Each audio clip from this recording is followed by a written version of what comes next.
All right, so now I'm going to speak a little bit on Jay-Z. Now, a lot of people wonder exactly what Jay-Z's position is. Why is Jay-Z so controversial when it comes to the Illuminati? People notice he uses symbolism. Some people have seen him doing Masonic handshakes with Nas. That's the first thing, is a lot of the symbolism would not be Jay-Z's choice. Although I'm sure he's very, very, very, very aware of it. Uh, Symbolism on the album covers, I'm sure he has his input on that, but ultimately, I think it's at company discretion. I think that Jay Z does not own Rockefeller Records, and he's sort of influenced as to what to use. But when you go to concerts, same thing with Nicki Minaj, all the stuff in the background, all this stuff, I don't think it's necessarily Jay Z's choice. Like Professor Griff commented, it's part of a ritual. If you go to the concert and you observe all this stuff, you've been in the ritual, consciously or subconsciously, But Jay Z himself, uh, uses a lot of Freemasonry and stuff, and you saw him doing the Freemasonic handshakes. My whole thing is, when you get to that level in the music industry, you're going to have to become affiliated with some sort of group like that. I think the Freemasons predominantly are in the business world, so that doesn't surprise me at all. I guess it's sort of like insurance, because they know that Jay Z now has obligations to their group, to their club, and so a lot of the choices he makes will be in synchronicity with their whole thing, with their brotherhood and sisterhood. So, that doesn't surprise me. Um, Going back to Rockefeller, Rockefeller Records and all this. The connection I make with the Rockefeller thing is most different than a lot of people. See, I study the Rockefellers on a much different level than most conspiracy theorists do.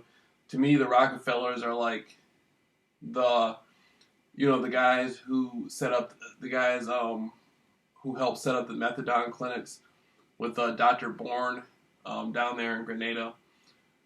This that has a lot to do with a lot of different stuff coming out of my Jonestown research, and a lot of you know about like the invasion in Grenada and what Dick Gregory was saying about the Grenada hospital and all that. But my focus on the Rockefellers is way, way different than the average person. And when it comes to money and finance, you have to realize how the business world works. Now, a lot of these rappers like Wyclef, Jay-Z, a lot of these people go to different countries. And I'm not picking on Wyclef. I'm just saying that he is international. A lot of these guys go to different countries and they meet the locals and the natives. And back in the day, they used to use Christian missionaries.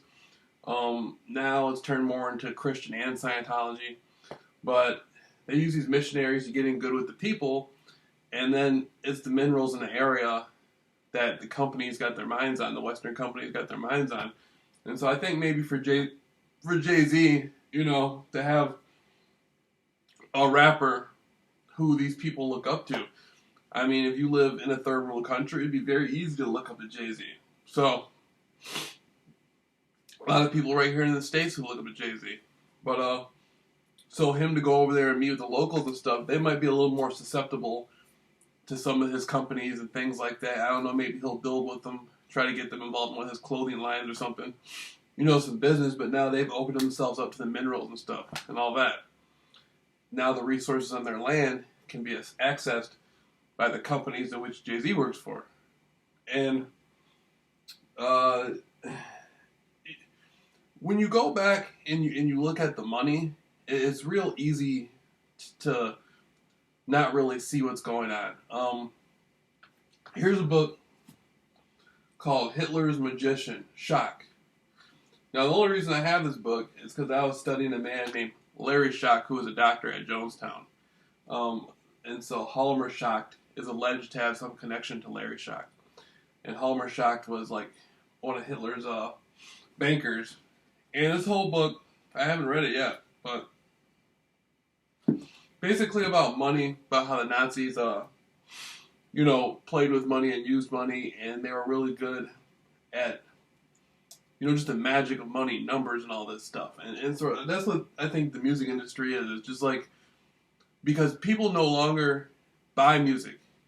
When's the last time you saw your friend, driving out of his house or walking out of his house saying he was going to buy a Lil Wayne cassette, or saying he was going to buy a Jay-Z CD from the music store? I mean, I'm sure they still have mixtape shops. I'm sure they still have stores that sell CDs and tapes, but people don't need that. And people download MP3s now for free most of the time. You might pay for it, nothing wrong with that, but a lot of the time somebody might send it to you an email or something. You might get it. You might be able to download it for free. And so a lot of these rappers aren't really financed anymore by the fans. The fans don't keep the rap game going now. They used to. Now the rap game keeps it going mainly by concerts, but now these guys get paid off of their influence. They send them over to different countries to do different types of things, and that's how they get paid now. The rap game works completely different now.